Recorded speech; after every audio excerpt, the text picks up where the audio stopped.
Hello students, welcome back to the channel. बच्चों, हम लोग क्लास 9th का चैप्टर नंबर 5 पढ़ रहे थे, the fundamental unit of life, जिसमें हम लोग प्लाज्मा मेम्ब्रेन तक अपना पोर्शन कंप्लीट कर चुके थे। आज हम लोग पढ़ेंगे सेल वॉल के बारे में और न्यूक्लियस के बारे में। तो सबसे पहले हम लोग जानते हैं कि सेल वॉल होती क्या है। मैंने आप लोगों को पिछली वीडियो में एक डायग्राम बना के समझाया था, जिसमें मैंने आपको कहा था कि अगर मान लीजिए हमारी सेल है पूरी, तो इसके ऊपर एक पतली सी झिल्ली चढ़ी रहती है, जिसे हम लोग क्या कहते हैं, प्लाज्मा मेम्ब्रेन कहते हैं, या फिर के सेल मेम्ब्रेन कहते हैं। प्लाज्मा मेम्ब्रेन या फिर के सेल मेम्ब्रेन।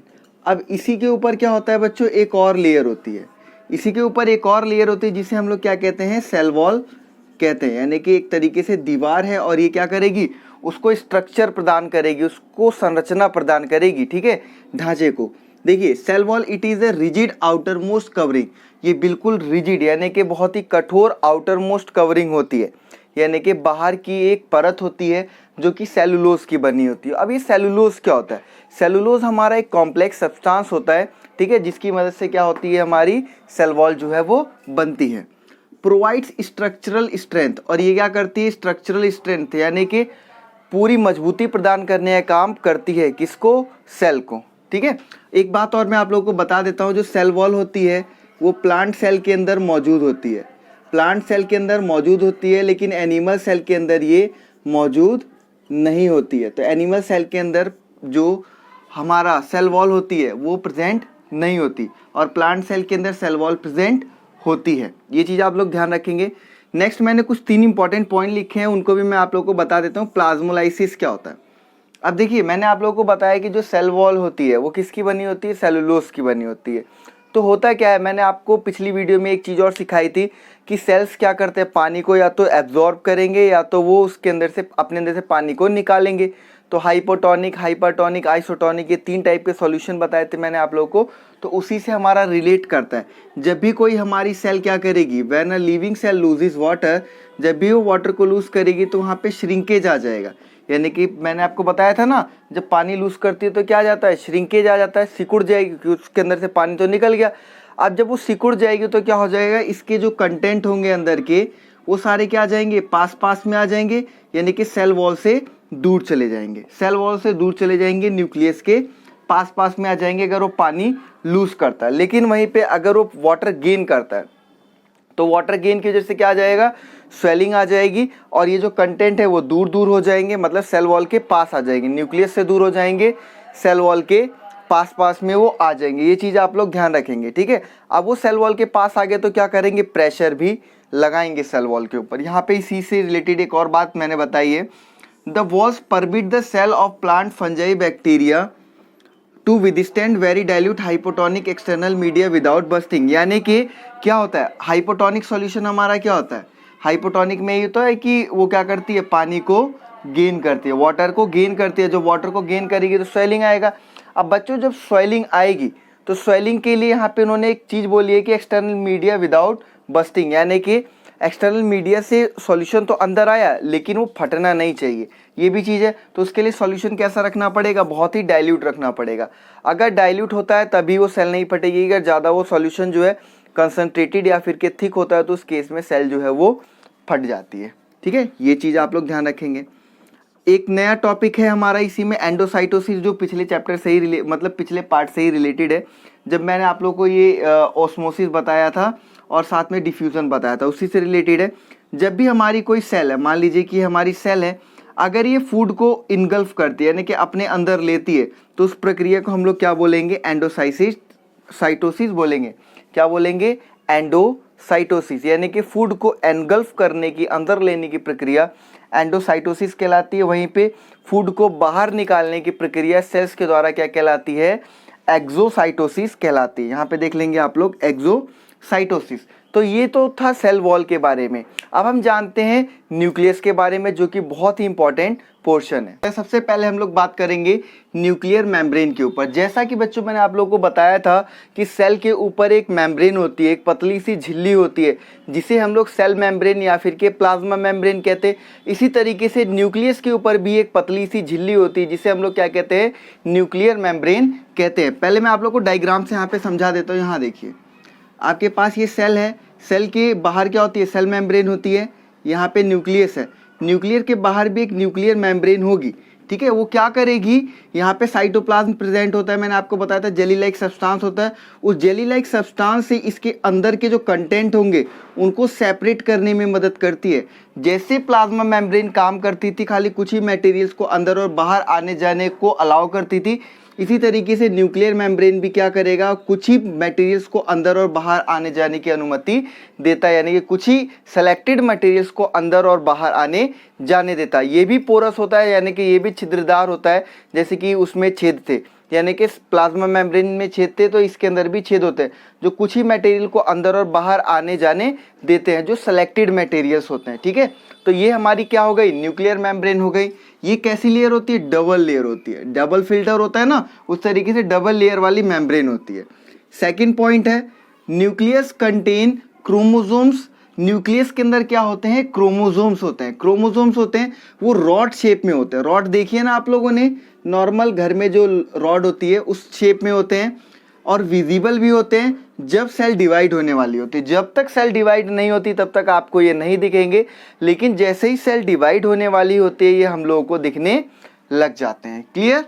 थर्ड पॉइंट देखते हैं हम लोग, क्रोमोसोम्स कंटेन इंफॉर्मेशन। क्रोमोसोम्स के अंदर इंफॉर्मेशन होती है, वो हमारे पेरेंट्स की इंफॉर्मेशन कैरी करते हैं। मान लीजिए कि क्या होता है, जब एक मेल और फीमेल का जब मेट होता है तो उसकी वजह से रिप्रोडक्शन के कारण जो एक नया ऑफस्प्रिंग जो है जन्म लेता है, तो उस बच्चे के अंदर क्या हो जाएगा, उसके मम्मी या पापा के गुण ट्रांसफर हो जाते हैं, यानी कि इनहेरिटेंस, जिन्हें हम लोग बोलते हैं अनुवांशिकता बोलते हैं, हेरिडिटी बोलते हैं, ठीक है। वो सब ट्रांसफर हो जाता है एक पेरेंट से किसके अंदर, उसके ऑफस्प्रिंग के अंदर, यानी कि उसके बच्चे के अंदर, in the form of DNA. और ये जो इन्फॉर्मेशन कैरी करते हैं क्रोमोसोम्स, ये किस फॉर्म में होती है, डीएनए की फॉर्म में होती है, ठीक है। यहाँ पे दूसरा मार्कर ले लेते हैं, ठीक है। डीएनए की फॉर्म में होती है, और डीएनए को हम लोग क्या बोलते हैं, deoxy ribo nucleic acid, deoxy ribo nucleic acid बोलते हैं डीएनए। कंपोजिशन क्या होती है क्रोमोसोम्स की, क्रोमोसोम्स जो होते हैं वो डीएनए और प्रोटीन से बने होते हैं।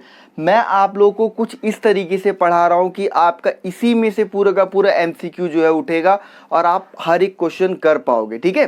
तो बच्चों अगर चैनल पे नए हो, अभी भी कह रहा हूँ, अगर नए हो तो सब्सक्राइब कर दो, इस तरीके की वीडियोस आप लोग को मिलती रहेंगी। और अगर आपने पिछले दोनों पार्ट नहीं देखे तो जल्दी से जाइए प्लेलिस्ट चेक करिए, आप लोग वहाँ पे वो दोनों पार्ट देखिए, तब आप लोगों को और भी अच्छी तरीके से समझ में आएगा। एमसीक्यू के लिए भी हम लोग जल्दी से जल्दी टेस्ट सीरीज अपनी स्टार्ट कर देंगे। यहाँ पे हमारा हो गया डीएनए कंटेन इंफॉर्मेशन। अब डीएनए हमने बोला कि क्रोमोसोम क्या कैरी करते हैं, क्रोमोसोम्स के अंदर डीएनए होता है, और डीएनए क्या करता है, डीएनए इंफॉर्मेशन कैरी करता है। और हमारी सेल को कैसे बनना है और कैसे ऑर्गेनाइज होना है, सब कुछ कौन काम करेगा, डीएनए ही काम करेगा, यानी कि डीएनए ही बताएगा कि उसे कैसे कंस्ट्रक्ट करना है सेल को, और कैसे ऑर्गेनाइज करना है, कैसे चलाना है। नेक्स्ट है फंक्शनल यूनिट ऑफ डीएनए और फंक्शनल सेगमेंट ऑफ डीएनए, यानी कि अब डीएनए के अंदर भी एक यूनिट होती है जो काम करती है। दोबारा से देखो इस चीज को, क्रोमोसोम क्या करता है, डीएनए कैरी करता है, और डीएनए के अंदर क्या होते हैं, जीन्स होते हैं जो उसकी फंक्शनल यूनिट होते हैं। यही जीन्स जो है वो काम करते हैं, ठीक है। जीन्स जो है क्या करते हैं, वो काम करते हैं कि सेल को किस तरीके से डिज़ाइन देना है, कैसा बनाना है, क्या क्या प्रोसेस करनी है, कौन कौन से जेनेटिक्स जो है वो ट्रांसफ़र करने हैं पेरेंट से बच्चे के अंदर। नेक्स्ट पॉइंट है क्रोमेटिन मटेरियल। अब भाई क्रोमेटिन मटेरियल की बात कहाँ से आ गई, देखिए मैंने आपको बोला था यहाँ पे कि जब भी हमारा न्यूक्लियस क्या होता है, जब डिवाइड होता है तो हमें ये रॉड शेप में दिखता है, मैंने ये आप लोगों को बात बोली।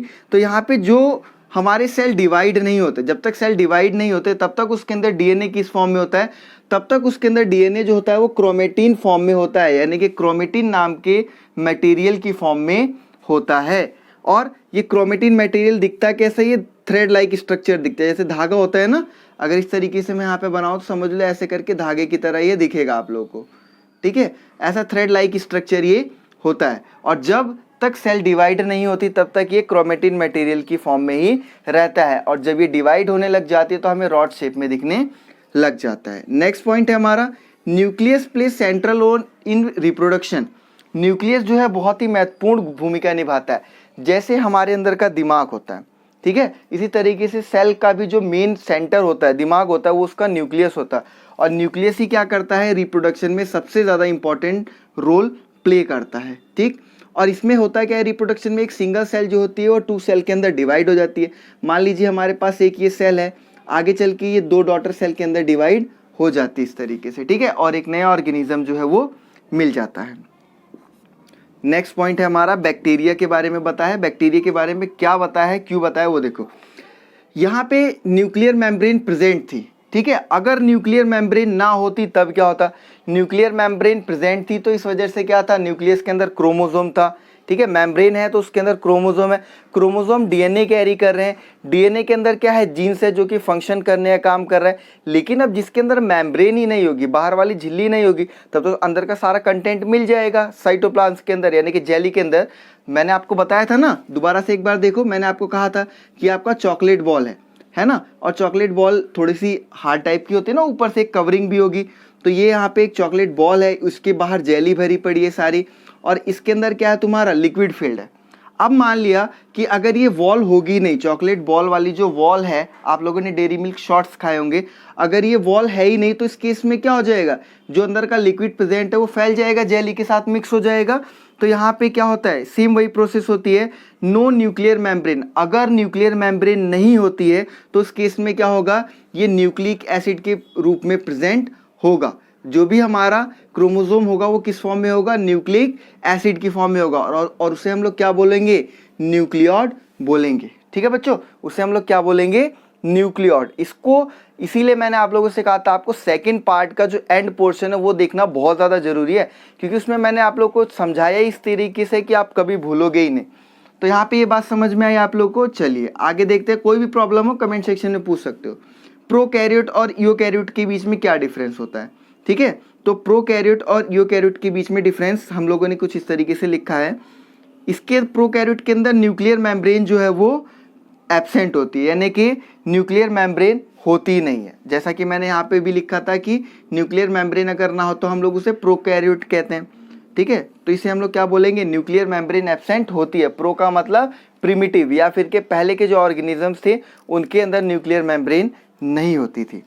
सेकेंड पॉइंट है क्रोमोसोम्स सिंगल, यानी कि इसके अंदर एक ही क्रोमोसोम होगा। थर्ड पॉइंट है membrane bound cell organelles absent, यानी कि जो ऑर्गेनेल्स होते हैं, ऑर्गेनेल्स क्या होते हैं इसके बारे में भी बाद में एक्सप्लेन किया जाएगा। जनरली बता देता हूँ, जैसे हमारी बॉडी के अंदर किडनी है, ठीक है, हार्ट है, तो हाँ ये ऑर्गेनेल्स है, यानी कि अलग अलग ऑर्गन है जो कि फंक्शन करते हैं। तो इसी तरीके से सेल के अंदर भी जो अलग अलग ऑर्गन होते हैं उसे भी ऑर्गेनेल कहा जाता है। अब ऑर्गेनेल के ऊपर भी एक झिल्ली होती है जो इसके अंदर एब्सेंट होती है। एग्जाम्पल हो गया बैक्टीरिया और ब्लू ग्रीन एल्गी। यूकैरियोट है हमारा नेक्स्ट, इसके अंदर डिफाइंड न्यूक्लियर मेम्ब्रेन होती है, इसके अंदर मेम्ब्रेन प्रेजेंट होती है, मोर देन 1 क्रोमोसोम्स, और एक से ज़्यादा क्रोमोसोम पाया जाता है। मेम्ब्रेन बाउंड ऑर्गेनेल्स प्रेजेंट, यानी कि जो ऑर्गेनेल्स होंगे इसके अंदर जो छोटे छोटे ऑर्गेनेल्स होंगे, मैंने कहा था ना चेरीज होती हैं, वही चेरीज आपके ऑर्गेनेल्स होती है, और उस ऑर्गेनेल्स के ऊपर भी एक झिल्ली होती है, ठीक है, और ये इसके अंदर प्रेजेंट होती है, यानी कि ऑर्गेनेल्स के ऊपर झिल्ली आपको मिलेगी इसमें। अगला है लास्ट पॉइंट हमारा जो है यहाँ पे, इस एग्जाम्पल है फंजाई, प्लांट सेल और एनिमल सेल। जैसे फंजाई हो गया, एनिमल सेल हो गया, प्लांट सेल हो गया, ये सारे इसके एग्जाम्पल है। यहाँ तक बच्चों हम लोगों ने फिनिश कर लिया। आज हम लोगों ने किया है सेल वॉल के बारे में और न्यूक्लियस के बारे में। बाकी हम लोग मिलते हैं नेक्स्ट वीडियो में। अगर आप लोग को ये वीडियो अच्छी लगी है तो लाइक कर दे और अपने फ्रेंड्स के साथ जरूर शेयर करें। शेयर करना बिल्कुल मत भूलना ताकि उनकी भी हेल्प हो जाए। All of you, thank you for watching the video.